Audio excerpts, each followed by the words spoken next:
I'm going to call to order the Board of Education meeting for Monday, September 10th. If everyone would rise to recite the Pledge of Allegiance with me. I pledge allegiance to the flag of the United States of America and to the republic for which it stands, one nation, under God, indivisible, with liberty and justice for all. Okay, by the skin of our teeth, we do have a quorum. We've got Tammy West by phone, and we have Pamela Preston, Jeff Hires, and Lisa Killian in person. We need a motion to adopt the agenda, including the supplemental personnel report. A motion by Pamela. I'll second it. You guys better get used to that. A second by Jeff. All in favor? Tammy? Okay, thank you. Okay, and approval of bills. Ryan did have a chance to look over the bills, and he communicated with me that everything looked in order. So I'll make a motion to approve the bills. I'll second that motion. Second by Pamela. All in favor? Tammy? Thank you. 4-0. And we have no special presentations. We are happy that our Stuco reports are back going now since we're back in school. First up, we have Alejandro Rangel from Dodge City High School Student Council. How are you this evening? Good, how are you? Good. Doing well, Thank you. Hello and buenas tardes, Board of Education and Dr. Dirksen. As you've mentioned, I'm Alejandro Rangel and I'm Stuco President at Dodge City High School. And I'm not sick this time, unlike a couple months back. We've got a lot of things planned for the school year, and I'll update you on that as we go about them, but to help things move along this year and hopefully get things done more quickly and efficiently, we've switched up the structure of our student council just a smidge. We still have our officers, however, we all have our own committees now to work on projects simultaneously and get the projects we want to work on done. Victoria Garcia is our vice president and serves as the head of the service committee, which primarily functions as our means of connecting to our community and finding service projects to work on. Alexa Martinez is our secretary and is the head of the outreach committee, which is currently working on taking care of multilingual relations and determining how to celebrate cultures of the student council to meld them together to create a common culture as Red Demons. Abby Harding is our public relations officer, and she's the head of our student life committee, which serves as our student event planning group and is currently very busy working on homecoming and our Spirit Week themes. Marcos Fisher is our treasurer and the head of the finance committee, which is pretty self-explanatory. They work on fundraising and figuring out creative ways of doing that. I serve as the head of the collaboration and bylaws committee, which primarily focuses on finding ways to work with other clubs at the high school to plan events and activities for the student body through the creation of our council of clubs and to provide a wider array of voices when we do carry out projects. Through these committees, we hope to get projects planned and done this school year. Next up is what we have for this month, and boy, is it a lot. It's Suicide Prevention Week, and we hope to start a new tradition this week on Wednesday as we start off the day with a welcome.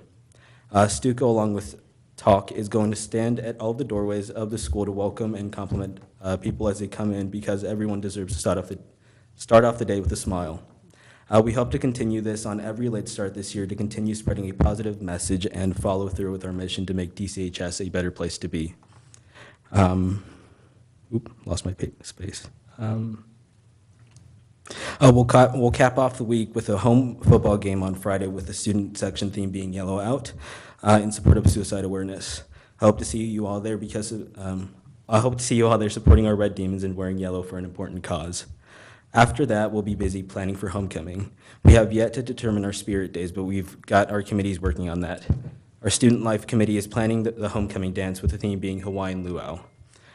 We had a lot of fun and great attendance at the dance last year, and we hope to have that same success this year. That same week, we'll be hosting the Regional Stuco Conference at the Civic Center, and we'll be welcoming over 600 students and sponsors. I believe I covered all of the main things this month, but once again, I'm happy to be representing our wonderful high school, and we look forward to improving it in any feasible way. Are there any questions I can answer for you, or anything you'd like for me to clear up? I think the late start on Wednesday greeting, I think that's a great idea. I'm excited about That was brought forth by one of our representatives, Drew Finley. So I have him to very thank cool. for that. Yeah. This is the first I've heard of the committees like that. Is this the first year of them, or have they been? We've had committees before, but not like this, where we have a dedicated officer and have them year long. We've had like prom committee or stuff like that for small things, but not like this. I really appreciate the thought going into naming them. Because I really mean that, because the name gives them a purpose. Yes. And it gives them a vision, so I appreciate that. Very good. Thank you. Well, Thank thank you. you. Have a good day. Leadership. Good job, Alec. Yeah. Next up, we have Andrea Yates from Comanche Middle School.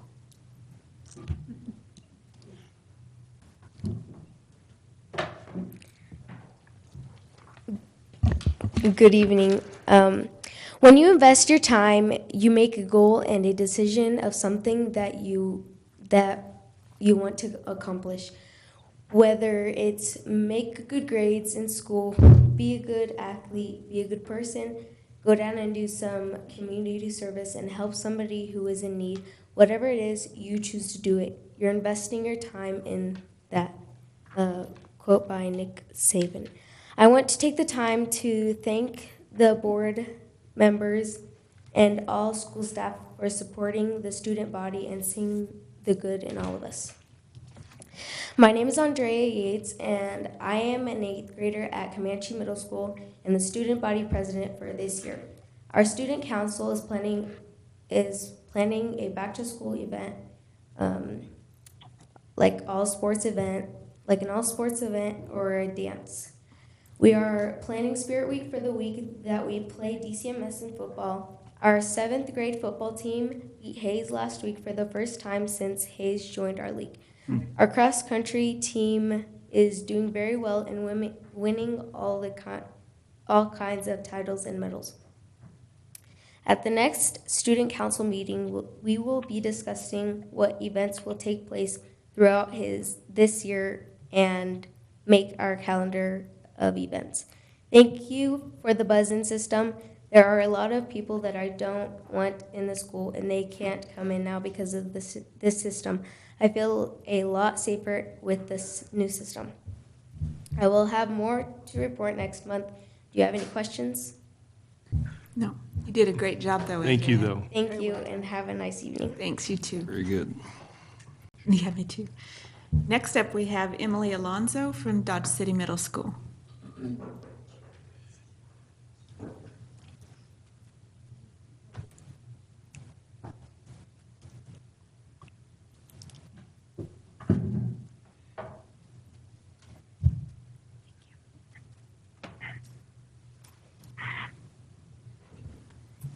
Good evening. My name is Emily Alonso, and I am the Student Council President at Dodge City Middle School. We are happy to be back in school, and activities are already running. One new activity at DCMS is the Student Pep Club. The Pep Club has started off by making locker signs for all our fall sports. They are also working to try and get better student attendance and participation at athletic events to help build school spirit and Cardinal pride. Another thing at DCMS is building the new building. We are so happy to have a new 6th grade wing, a new gym, and a makerspace room. All of these new areas are being utilized for student growth and learning. Along with all the new additions in the school, there is a brand new security system. We are happy to know that our school is a safe learning environment. Thank you. Any questions?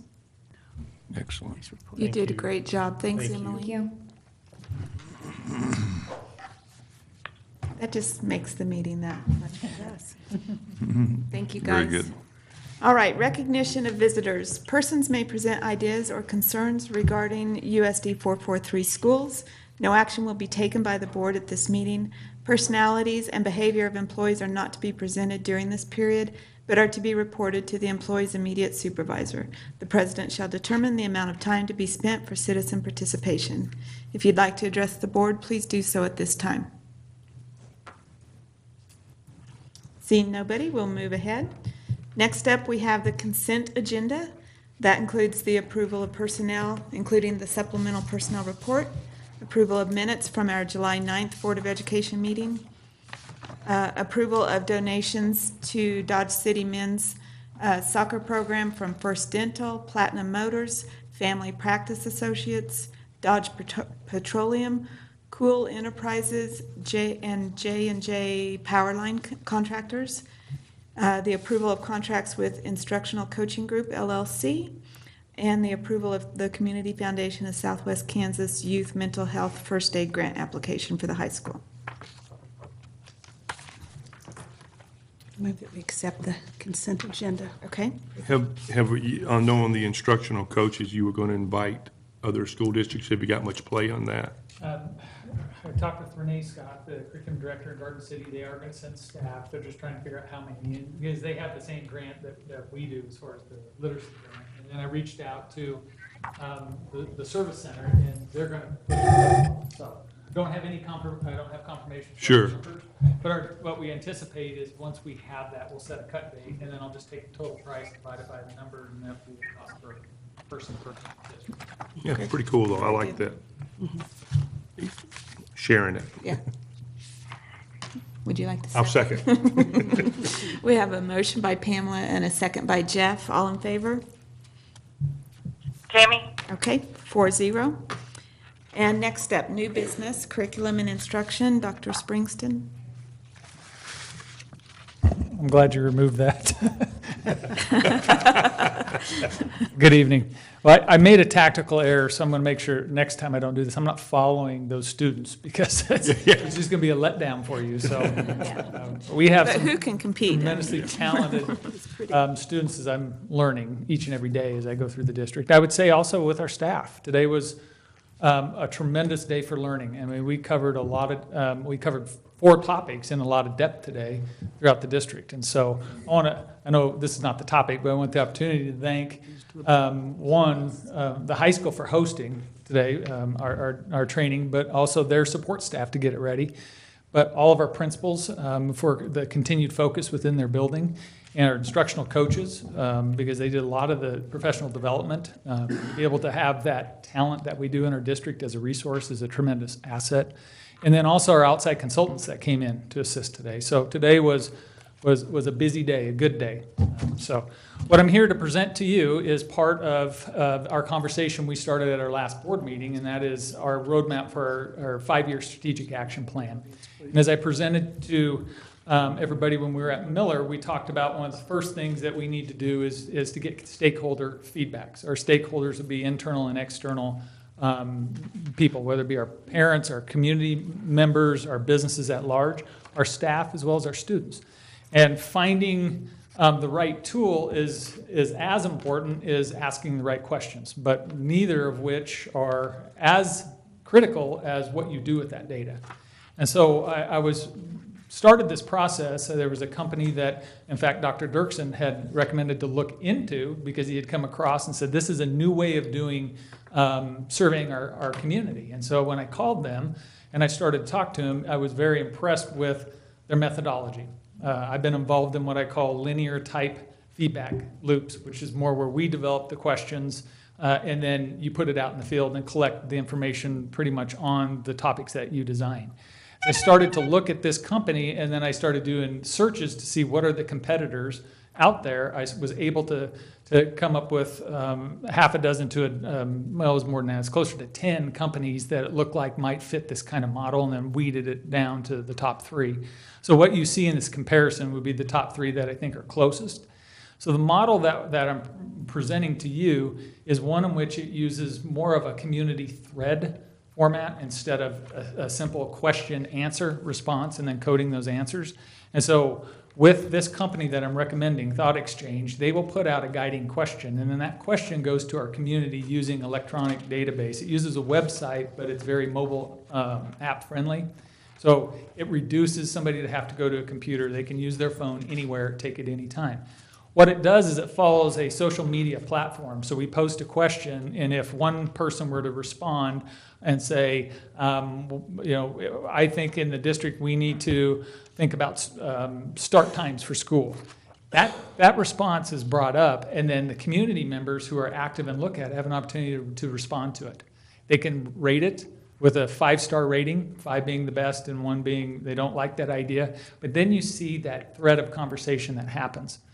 What really probably solidified to me is when I was checking references, I was talking to the superintendent in Yakima, Washington. It's a district in the central part of the state that has almost the identical demographic makeup as Dodge City.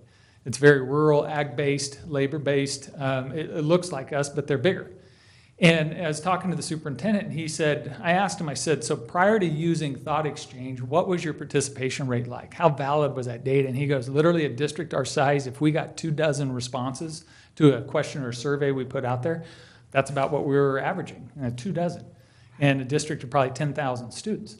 And so I said, well, when you did Thought Exchange, what was it like? He goes, easily the first time it was over 2,000 responses.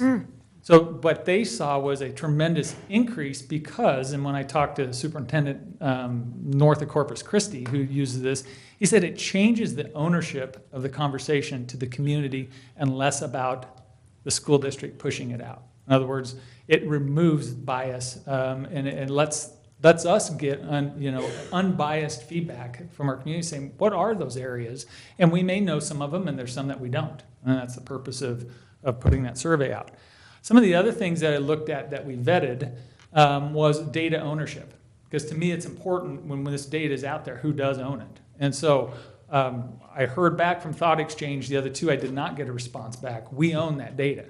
So regardless of however long our contract is with them, we get it. They don't keep it. They don't sell it off. They don't do any of that. So we protect that data. The actual, I talked about the format and the question and the responses. But one of the also big differences between the 3 companies that you see in the bid, and it shows it on page 40 in a chart, is how the back-end data works. And so Thought Exchange actually has an algorithm that will rank order the responses based on the reoccurrence of keywords and themes.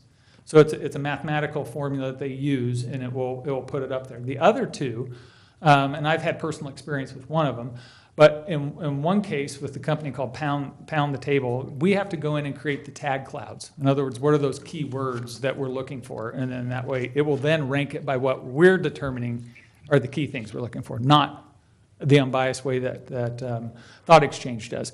The third company, it's up to us. The data comes in, and it's in a massive amount of text and actual feedback from the participants, and then we have to go through and actually filter it and make those decisions on what it means and prioritization of the themes. And so Thought Exchange has a back end that's much more reliable, much less biased. They produce data reports that will, as you could see in your packet, it gave you some of those bar charts and other things, but we can manipulate that data into the reports however we want it to look. It's, in my mind, I know, and this is one of the things that I talked with Dr. Dirksen about, I brought to you 3 companies, and it's not directly a comparison of apples to apples. I tried to get as close as I could, and I think the discrepancy in the price was something that obviously I'm concerned about. At the end of the day, I think for the work that we're doing and what we want to accomplish with getting that feedback and the ownership of our community, I believe that Thought Exchange is the best company for us to use. Now that license is an annual license. It allows us to do this first survey, but then we can use it unlimited times. We can only have 1 survey in the field, but we can use that license as many times as we want throughout a year. So once we do that first initial feedback, we get into our focus area groups for the strategic action plan. We'll be able to use this tool to get more pinpoint feedback on whatever those topics are, whether it's financial, academic, climate, or employee. Once the initial investment, what's the annual subscription fee? Okay. Sorry, I'm trying to see what page it is in your packet. Yeah, it said it in here.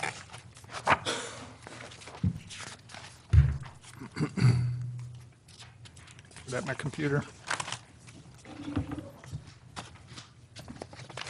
Well, I don't have it with me. Do you know what page that is in the electronic packet? 40, is 41? Is it page 40? 42. 41 is the, Okay, there should be the contract. I don't have it up here with me. Hold on one second. I thought I remembered you and I talking that it was much less than the initial fee, but maybe I'm Yeah, wrong. so it's 23.7 year one, and then it's 20 for each year after that. 20 after that, okay. 5%, it says 5% raise each year. Yep. Is there anything, you may be too new to Dodge City to be aware of this, but there's a Facebook page that can kind of go negative. Is there, on this platform, is there any way to have any control over if a topic were to go that way? So, good point. They will, on the back end, monitor it not only through software, but also they'll have actual people assigned to monitor the feedback. And so anything that uses inappropriate language or could be related to personnel will be screened out. And so they'll quarantine it, and if they have a question and say, we quarantined this response, please tell if it's okay or not. If it kind of rides that gray area, then it will come back to myself or whoever we designate to say, take it off or add it in. Okay. That's a good point. I'm sorry I didn't bring that For up. the public's knowledge, would they ever be, once they add this, can we find out who said it? Like when I punch it in on my phone, will you say, oh, we know who did that? I don't believe, unless they put their name in there, we won't know. We won't So look up we'll- a phone number, we don't? Yeah, we want that I just want everybody confidential to know feedback. that. It's the Yeah, threat. I think, some may want to put their names, others, I don't think would feel comfortable right. doing so. And I think that's important. If they don't feel comfortable, that they don't have to. I brought this back from that superintendent summit I attended in Chicago, not knowing that we would be needing one and that it would go this route. But superintendent from Texas at a large school talked about opening ourselves up to being vulnerable for this threat. And he said, but that's how the trust is built, is from putting yourself out there and letting people, because what was astonishing to him was there will be some of those negative quips or whatever, and then there will be community support that'll come from it too, and it will help drive some of the other targets. And so I think it's very positive, and it is a new way to look at it. And our strategic action plan, we're trying to make to be real. And so I feel like the investment is going to be worth it in the sense that we're trying to make a real document that we actually look at every year and do things with accordingly that help drive the board and our goals. And so I am happy that we're looking at this as a possibility. And this is not to be confused with the device or the recommendation, but the strategic action plan logically is going to be the driver where we're connecting the KISA goals, we're connecting the link in the literacy goal. We're using processes like the tiered intervention and support, or MTSS. And so it's going to be the driver where everything comes together. And it will make it very clear and apparent, visible, to not only our staff, but also our community. I think this is a great way for the public to feel like they have a say in what's happening in their schools, and I think it's absolutely wonderful. And on their time, they don't have to think, well, I can't come up and talk now, and they can do it on their time, and I think that's great. And I have talked with, obviously, our information department and Dr. Vinton's office about ways we can connect and even use the Dodge City chat site to get information out, to drive people to this. And that's another good point with expanding is the translation abilities of this. So they use a Google Translate, and I asked that specifically. And with Thought Exchange, both, particularly the superintendent and Yakima, said no issues. I mean, they have about 50% of their residents, English is their primary language. And so they have actually more languages spoken in their district than we do. So he said has not been an issue. You can go back and forth. So you can hit a translate button so that if it's given in English and the question is put out there, they can respond, and they can also translate back and forth with the responses. He said they didn't have any issues with it. Great. I think this is a great idea, but I'm interested to see how we'll create actionable data. I mean, how we are able to use that data, because we deal in data every day, all the time, and it's hard to make it actionable. So I envision a funnel. What this is going to give us is the ability to say, what are those big, like the top of a funnel, what are the big issues that are coming into the top from our community? Then through the strategic action plan, we need that for clarity. I mean, it gives us the direction and the questions we need to ask, but it's not going to give us the direct action approaches. That will be through the strategic action planning process, and we get into those areas. So if we start to see a theme that comes up through those questions, and then that focus area team will take that data and say, okay, what data do we already have in the district that would support or reinforce this position? If we don't have it, then what do we need to collect? And then from there, we start setting our SMART goals, or our specific goals that say, here's where we are, here's where we need to be, and what we're going to do to get there. So hopefully I answered your question. Well, yeah, in strategic plans. Strategic plans, a lot of times, are submit and forget. And I just want to make sure we make the investment of time. I mean, $23,000 is money, Yep. but we're going to spend far more than that putting this strategic plan together. I just want to make sure that we create a strategic plan and we don't do the old submit and forget. Right. Yeah. My commitment to That's you. your and job, I know it- that. It is, and that's been the directive from Dr. Dirksen. It's also what is reinforced in the audit, and what I've heard as I've gone around and talked to the principals. I believe firmly that our customers are our students and our parents, and when they become more involved in having a say, the accountability also goes up, which also I think is a good thing. It's going to be a challenge for us, but it's also a very good thing. And we're also very intentional about putting that strategic plan into our accreditation process. And so just through that accreditation piece alone, as we go through that 5-year cycle, it is our goal, and we have to show that we're working on it and showing progress and that kind of stuff. So that helps make sure it's not just a check, we've done it. Right. Very good. Any other questions? Right. I would make a motion that we accept the proposal from the Thought Exchange. Okay. I'll second that. All right, we have a motion by Jeff and a second by Pamela. All in favor? Carrie. Thank you. 4-0. Thank you. Next up, we have public information with Carrie Baker. Welcome to the podium. Thank you. Good evening, Board of Education and Dr. Dirksen. I have a fun topic to bring before you this evening.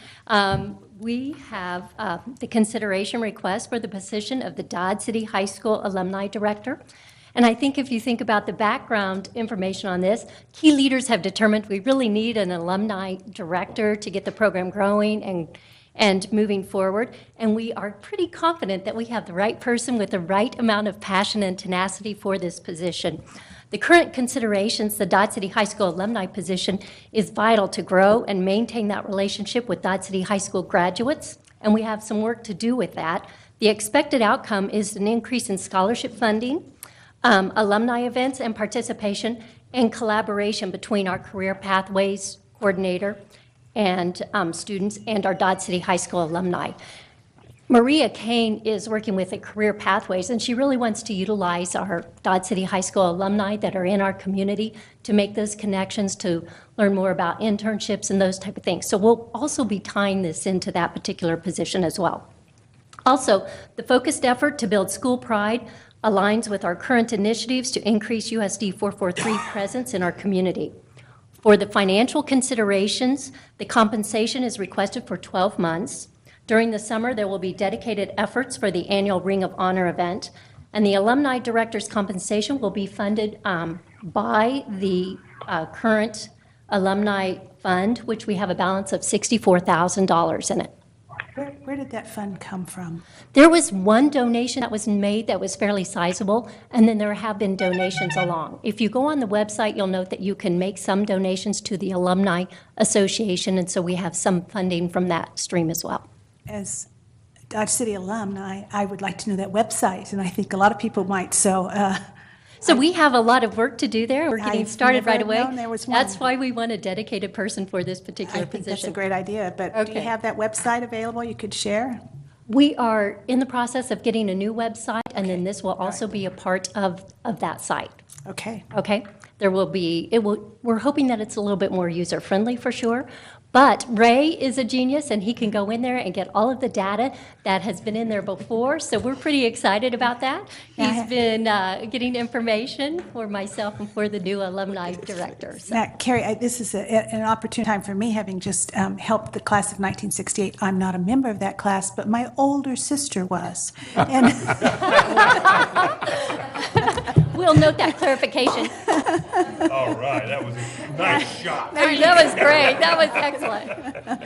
And so when they have reunions, as they just did, does this money help classes pay for their reunions, or how's It's this going to be a Pamela, to answer your question a little more fully, Carrie may not know this, but Dodge City High School was named in an estate, and there were two former graduates who were a married couple that they left a chunk of money to the high school, and we chose to use that for the purpose of starting a new organization. So those funds have been setting, with the exception of some minimal expenditures each year for the green water, those funds have been just sitting against a grant for a bit of time. Thank you. I am not the person to do this. Thank you. It's a great idea. So we are respectfully asking that you approve the agreement to hire Tammy Preston as the Alumni Director for Dodge City High School Alumni Association. This position will be as an independent contractor, and again, it will be paid at $500 per month. Do you have any other questions for me? I agree that you've got a great person for the job, I think, Tammy. We're pretty excited. Yeah, I think she has great. tremendous passion for this Yes. and is ready to get started. Yeah, great. Good. Great alumni. Yes, we are. Okay. Well, I would move to accept this position. Okay. I'll second. Good job. We have a motion by Pamela and a second by Jeff. All in favor? I did also want to say, save the date, American Education Week. We will be celebrating that on November 8th from 4 to 6:30 p.m. at the Civic Center. And be watching. You will be getting more information forthcoming. Okay. Thank you by Jeff. All in favor? Tammy's already voted. She's on the ball. Hey, Jeff Hire, stop laughing. Yes, ma'am. Tammy. The second item this evening, we did have some change orders. This is one for the middle school playfields. We think this is within our budget. We have the available funds to do this. And by the way, that project is moving forward.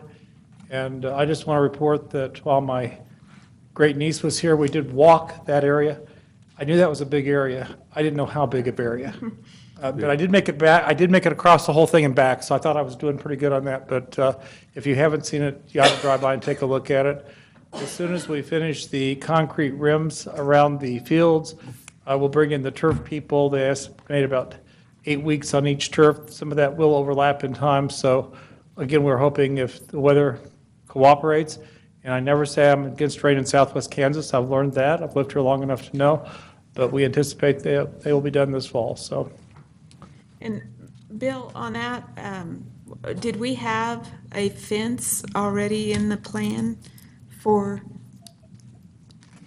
So what the. Was there a fence plan for the Yes, fields? there was a fence planned. It just didn't get into the bid process on this, and we wanted to make sure that we got everything done, and that's part of it. We want to be able, our intention is not to keep anybody off the field. We have had preliminary discussions with people from the middle schools. Our sense is we're going to need to schedule this, because if we don't, we won't know really who's on it and what, if there's any issues about it. And probably we're going to schedule it out of central administration, so if there's any issues, it becomes a central administration issue and not one of the middle school issues. We would like to keep the middle school away from any potential problems. We don't anticipate any, but kind of do it the way we do the Civic Center. So that's one of the reasons. And we also are planning, if we do schedule outside groups or, town teams or whatever there, then the concept is we'd like to at least post it so that if somebody else comes up, somebody else is already scheduled to use this. We're kind of working through that, and we felt like the fence was important to do that. So. Okay. Definitely needs to be fenced. I'd make a motion, we approve the bid for the change order on the middle school play fields. Change order number 2. I'll second that. All right. Motion by Jeff, second by Pamela. All in favor? Tammy. All right, thank you, Tammy. 4-0. The next issue is one that's kind of interesting. I never thought when I went to work as a business officer in a school district, I'd be dealing with the Securities Exchange Commission, but I've discovered if you have bond debt, you are dealing with the Securities Exchange Commission. As a result of the financial crisis, some of those reporting requirements got much more stringent and much more complicated. And we basically use our bond counsel, Gilmore and Bell, to keep us out of trouble, which they do an excellent job of. And while it seems like a lot of money, I guarantee $1,000 a year is nothing compared if we had any issues with Securities Exchange Commission. So we think it's a good expenditure and keeps the district where they need to be. Yeah, you don't have a choice on this. Right. I would make a motion to approve the proposal to engage Gilmore and Bell as our compliance service. I just have a question. Sure. And this counted up to, you're the contact person for them, is that correct? Yes. Okay, as instead of legal counsel? Right. Okay. Basically, they come through us. Anytime we do anything with bonds, for example, when we've had bond issues, we use Gilmore and Bell for our bond counsel. Also, it also runs through our local counsel. So whether that's been Ken Strobel or Brad Alford, now Clayton Tatro, he's also signing off on any kind of a debt or whatever. They all do it a little bit different in terms of compliance. Gilmore and Bell does a large majority of municipal debt in Kansas. A reputable company, you just, it's kind of the gold standard in Kansas. Okay, So thank you. I'll second. Okay. Motion by Jeff and a second by Pamela. All in favor? Okay. Tammy? Tammy, thank you. 4-0. Now, while we're passing out those items, the next item, I have a couple other items, if I may, Madam Chairman. I want to say that we did meet with the emergency preparedness people from the county. As a result of that, we did offer all of our facilities, of course, all of our storm-protected areas for usage in types of emergencies. The county informed us, and Tracy Rankin was at that meeting, that they basically are going to staff those during emergencies with volunteers, and they really wanted to start off with 2, and we kind of encouraged a 3rd one because we encouraged them also to do Will Roads Garden. We're aware of the housing structures around Will Roads. There's a lot of trailers, not good places for storm-protected areas there. So at this point, the county is intending to staff Will Roads Garden, Sunnyside, and Miller. And I want the board to be aware, it wasn't that we said they couldn't use anything more, it's just that they're not at a position where they feel like they can effectively use them. They're also planning to use the dome at the college. So I felt like that would give a variety of places to be used. That may expand in the future, but that's really going to be up to the county, but we are trying to work with them and make sure that we provide all the facilities that we can. And so once again, those schools that you're going to use are? As I remember, it was Sunnyside, Miller, and Will Roads Garden. Then they felt like the west part of town would be handled by the college dome. So that's my understanding what their plans are at this point. And I just mentioned that they do have and Dr. Dirksen, I can't remember what they call them, but it's kind of an emergency preparedness people that are volunteers. And I think they'd appreciate more volunteers than that. I think they're going to be recruiting more volunteers. Yeah, well, I think we have one at the table right here, so is there a title for that, or Yes. storm? I can't remember. Okay. So Cert. anyway, Yeah. CERT, yeah. Certified Emergency Response Team. Yes, yeah, thank you. so Thanks, anyway. Yep. I might mention one of the reasons we did meet with the county, there seemed to be a little confusion by one of the outlying cities about using our buses for evacuation purposes.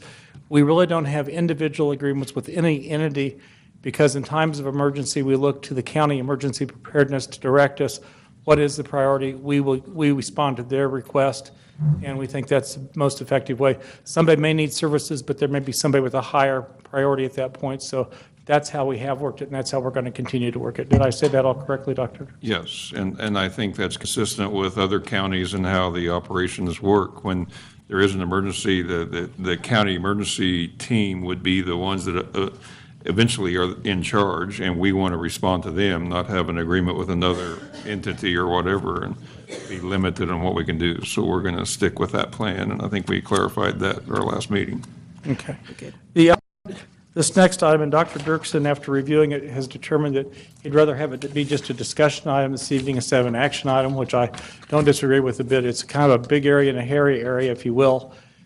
We have had an ongoing issue, as those who have been on the board know for a while, with, I was going to make a joke. It's not, I can't make a joke about this one, guys. We're having bricks and other things fall out of the front of the administration building. It's a structural issue. The best that we can determine is that when they did the change to the windows in this building back when, that's a long time before Bill Hammond, they didn't. There's a beam that goes across where those windows are holding up the brick, and the concrete blocks are behind that, so there's really not structure holding up those beams. Those are beginning to twist a couple of places in our building, and that's causing the structural problems.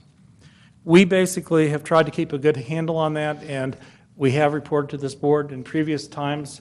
We did, as a result of what we believed were additional issues, we asked basically our structural engineer to come out and review those. You might want to take a look at his report first. And he came out and he did respond very rapidly, but it's Ron Brown. And he said, yes, there is movement in those. And his kind of conclusion was, you need to do something. And that's just kind of where we are. Candidly, I don't want to spend a dime on this building. I mean, the board's been very clear about the direction. We need to get out of here. We have plans for a new administration building, but we also have probably a safety issue here. So that's pretty well outlined in the report from Dudley Williams and Associates. That's information is included in your handout. We're trying to respond to that. And if you look at the pictures, by the way, I do want to thank Victory Electric publicly. They did bring a bucket truck down so he could get up and take, from a safe distance, you know, in the bucket truck, a close-up look and take pictures of the issues. There is a problem in the front. There's a problem basically on the south end, back by the parking area where this is also beginning. And the third item area of concern is the chimney. And the problem with the chimney is that the chimney is a situation that if it were to come down, there is not a strong enough roof structure. They've done it, it would go right through the roof. So there's three items of concern there. He also mentioned again, we'd had him a number of years ago look at the walls, and the walls continue around here. If you go on this side of the building, they are now tilting, and they always seem to tilt just a little worse. There's that also, there's a concern there also. We tried to ask Tom Montgomery, and there are some projects your architect is more than happy to undertake. There's some that they will do because they're your architect and you have a relationship with them.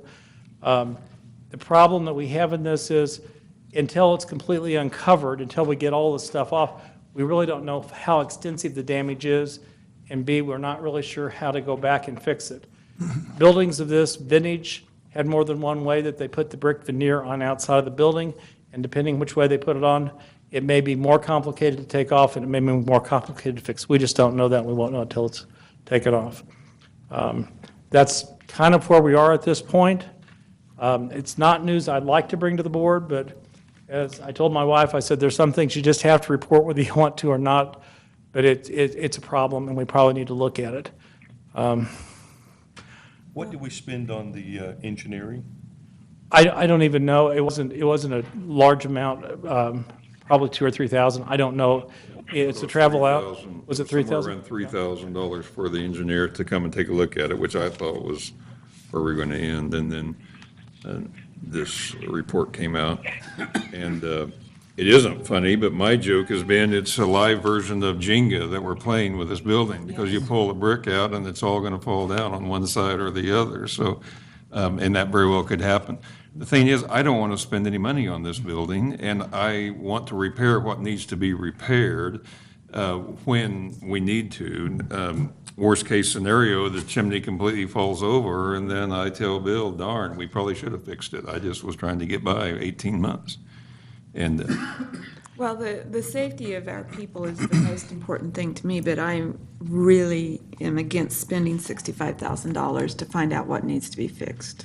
yeah. Is it, I mean, I'm looking at this picture of a chimney. I taught in a school in University City, Missouri that had a chimney just like that. And they came in the morning when they saw it and condemned us that day. Mm-hmm. So we had to find a new place. It can't happen. Yeah, and it can happen.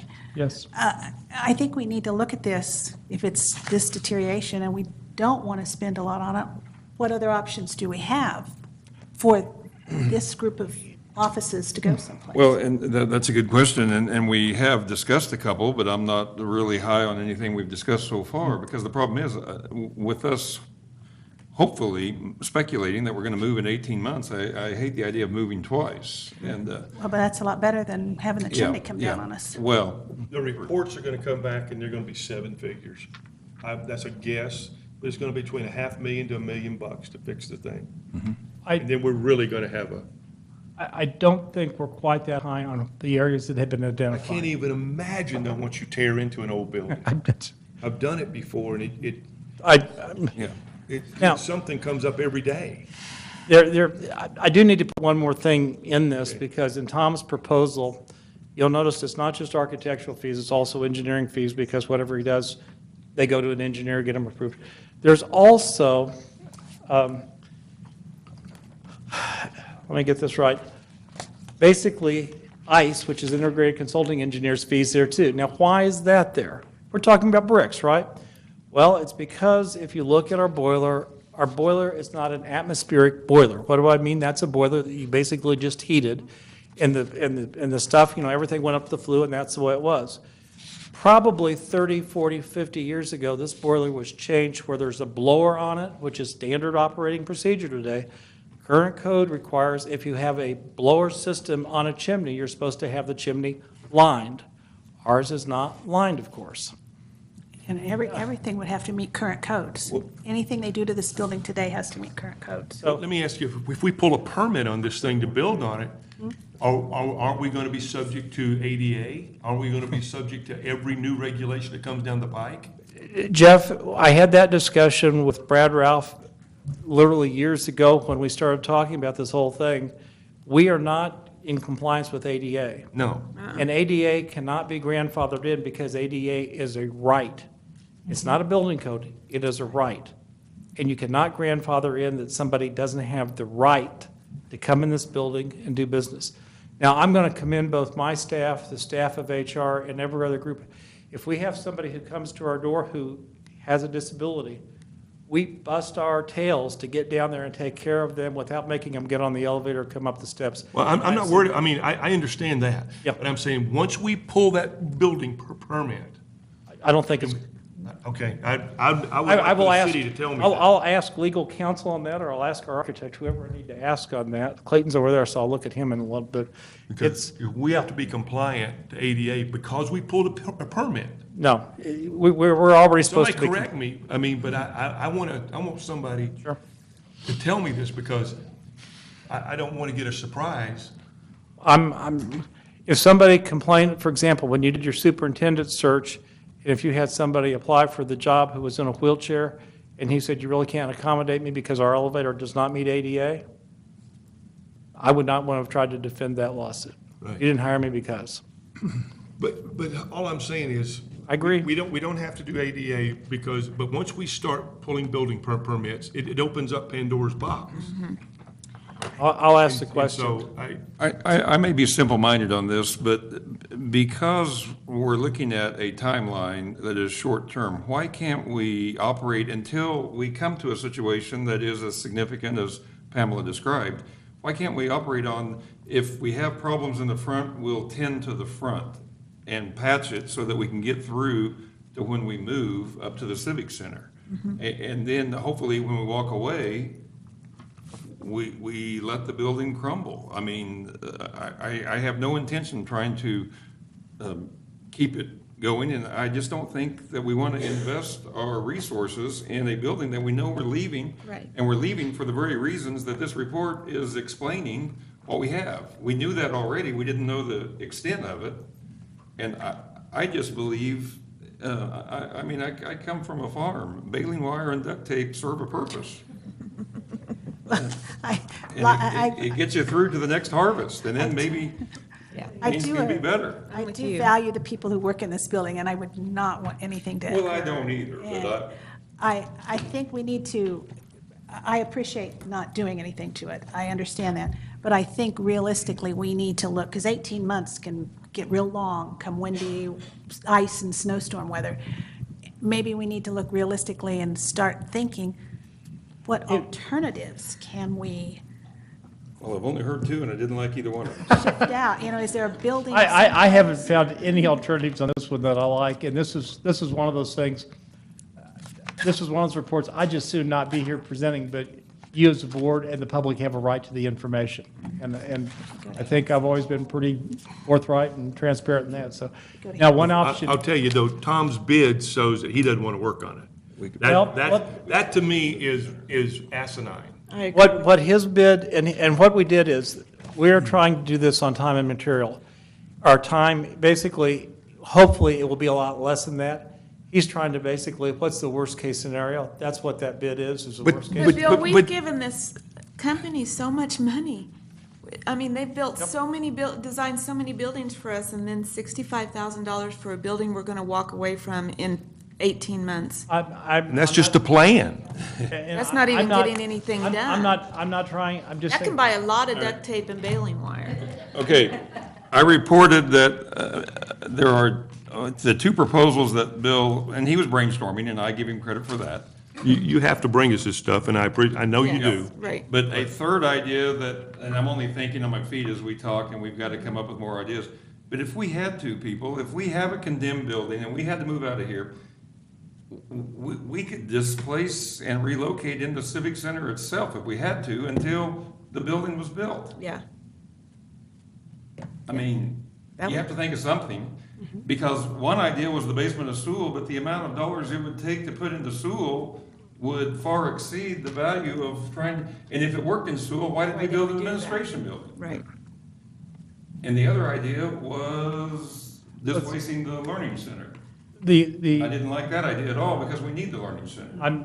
folks, we're just, on Sewell, we basically got a property there. What we were trying to come up with on that proposal was, is there something we could do very basically at Sewell? In other words, we're not talking about even finishing everything out. Could we basically just, instead of carpeting or floor tile, we just basically put concrete and put a coating on and get it done?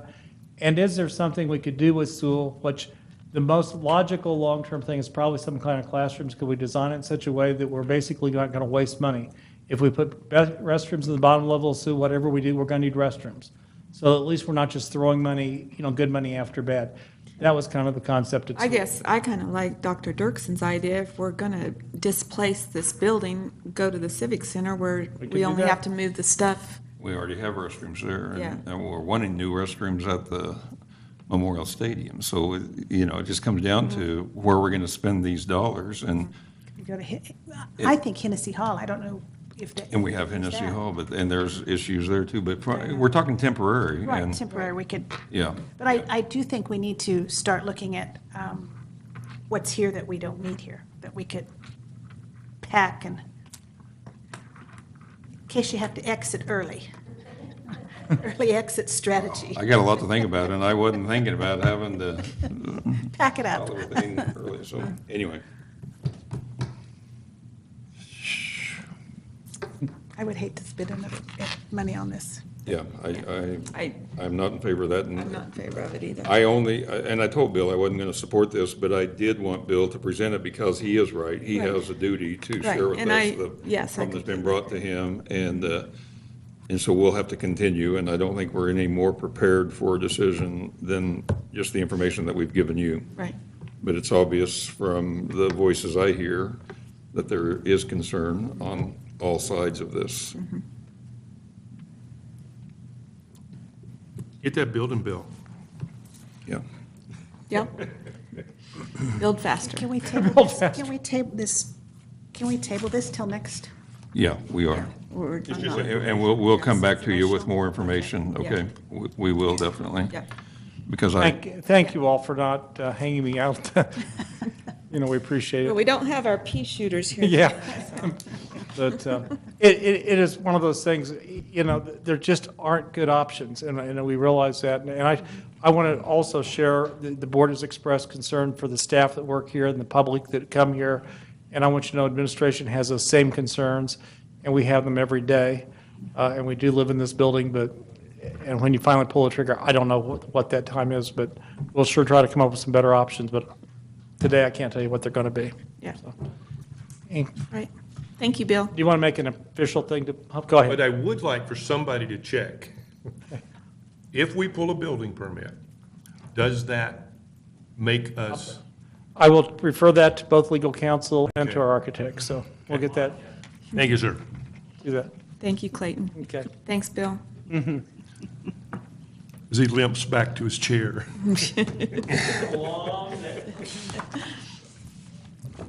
All right, Dr. Dirksen. Okay, I was approached by the city manager in request of an event that I think you've held before. The city is asking for a group meeting to come together. I had a better name for it in here, I can't think of it right now, but for the county, the city, the college, and the school district to get together, the four taxing entities, and a discussion about the current plan that they are wanting to make a couple of changes to. But in order for that to happen, it would require a quorum from each organization to be present, to be approved, as we've held before. I believe the last time that was done, it was held at the Learning Center. Right. We'll have a room there for that. The problem is, Sharice was shooting for October 22nd, and we need to find out if we can have a quorum there, and hopefully assume that we can have a quorum there. My guess is it doesn't take very long for that meeting to occur. It serves one purpose, and an explanation and a vote, I believe, is what we're asking for. And wanted to bring that to the board's attention and hopefully be able to get in touch with her tomorrow and tell her that we can hold it and we have a place available. Yeah. If there's, my preference would be to do the 5:30 time rather than. I was going to ask that, and that's why I left it there, and it hasn't been settled yet, so 5:30. Yeah, But I don't think we'd have a problem getting a quorum. Okay. that is a great program, by the way. It has been Absolutely. a phenomenal program for the city.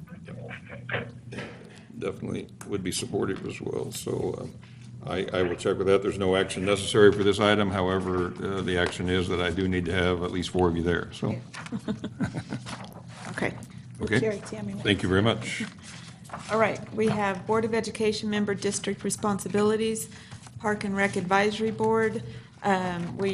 Jamie is not here, Tracy is not here, we don't have Jay or Sean here. Has anybody got an update, or should we just move on? I just have a legislative report. I thought I'd start now reminding everybody that November 6th is Election Day, and it is a midterm, or a kind of an election year, so think about reminding everybody. Absolutely. Yeah, Very important. Very. Bright Beginnings, Mr. Barker, can you give us an update, or Mrs. Nedler? We don't have Ryan here for that? All right. There you go. So are you wanting to be updated on the policy issue? Just whatever you feel we need to know. Okay. We are currently in dialogue with Region 7 over a noncompliance issue from last year, and in some disagreement about expectations that they have on how we should correct it. We feel obligated to remain under your direct supervision, and they are advocating that we create another advisory board. So we are putting our heads together and presenting to them the structure of how we communicate and trying to help them understand the level that we communicate to you guys with, which we think is adequate, and are very hopeful that we will not have to go the direction that they're pushing us. And then in terms of under enrollment, we made a great strides this past 2 weeks. We went from 29 at-risk students still unenrolled down to, I think we're probably at around 8 now. We are virtually fully enrolled in Head Start, so a lot of progress and a lot of angst during that time. It's been an interesting month for us, but we're surviving and moving forward, and we've got kids in the building, which is awesome. Very good. Thank you for that. And I'd like you to know that I've had 2 parents talk to me about what a wonderful job you're doing, and they're really glad to have you. Do you know their names? Thank you, appreciate it. Thank you for that report. Jeff, do you have We anything? haven't had a meeting yet. Okay. And Pamela gave hers capital outlay. We don't have calendar committee. We don't have Kansas Heritage Center, nothing. We've got Jamie scheduled to review district bills prior to the October board meeting. Upcoming dates, Thursday, September 20th, enrollment count day for KSDE. September 24th is our Board of Education luncheon meeting at Sewell this month at noon. And October 8th is Board of Education meeting, Austin Boardroom at 6 o'clock. And items for future board meetings and/or additional information. Ryan asked me to put this on for future board meetings if he wasn't here. He would like to open up discussion about pool facility for the district. So we'd like to have that on for future board meetings. Okay. Is there anything else? I want to know what they're doing in maker spaces. That's all I've heard about is maker spaces. Now I want to know what are you making? What are you doing? So it just sometime, Depends on the block of the day and the day. It's something different every. just whatever you want to tell me. I put a lot of square footage into maker spaces. Yep. Okay. And Make some. Carrie, you, Absolutely. You know, we attended an event at the Dodge City High School in their makerspace. They were having kind of a speaker series. And so the first person came in and she spoke to them about, to the students that attended, what they needed to do to socially engage, how to meet people, all the way from a handshake to following up with a possible interview with a thank you note, those type of things. So it took place, it was about 20 minutes and then Q&A, and it was right at 9:21 in the morning. And again, that was with Maria Payne, who's the Career Pathways Director, and she's bringing in a series. So I will be happy to pass along that information to you so you know Dr. Dirksen and I attended, and it was a pretty terrific event. Very good. right. And some of our sessions today were dedicated towards instruction in makerspace because it is new and we need to learn how to use it as well. And we had sessions today that were guided to that. Anything you want to add to that, Tammy or Scott? Well, I think Tara Huff probably would be a great one to bring in, and like Jack said, one of the neat things is that the classes can just go in there and then start creating and coming up whatever they're doing in the classroom, they can put stuff into action. But, yeah, we'll ask some people to come and share at different levels what's going on. Great. Yep. Very good. Thank And you. There's a real effort towards utilizing that to the fullest extent. And of course, we've dedicated a staff person to that, a very qualified staff person, so. Okay, we move the are mic. needing an executive session to discuss personnel matters of non-elected personnel. We need 20 minutes, is that I'm going right? to try to do 20 minutes, and I need Ramona, Tammy, and our legal counsel. Okay. Anybody want to make a motion for that? I make a motion, whatever you want me to make a motion. Motion by Jeff, second by Pamela, all in favor. Tammy?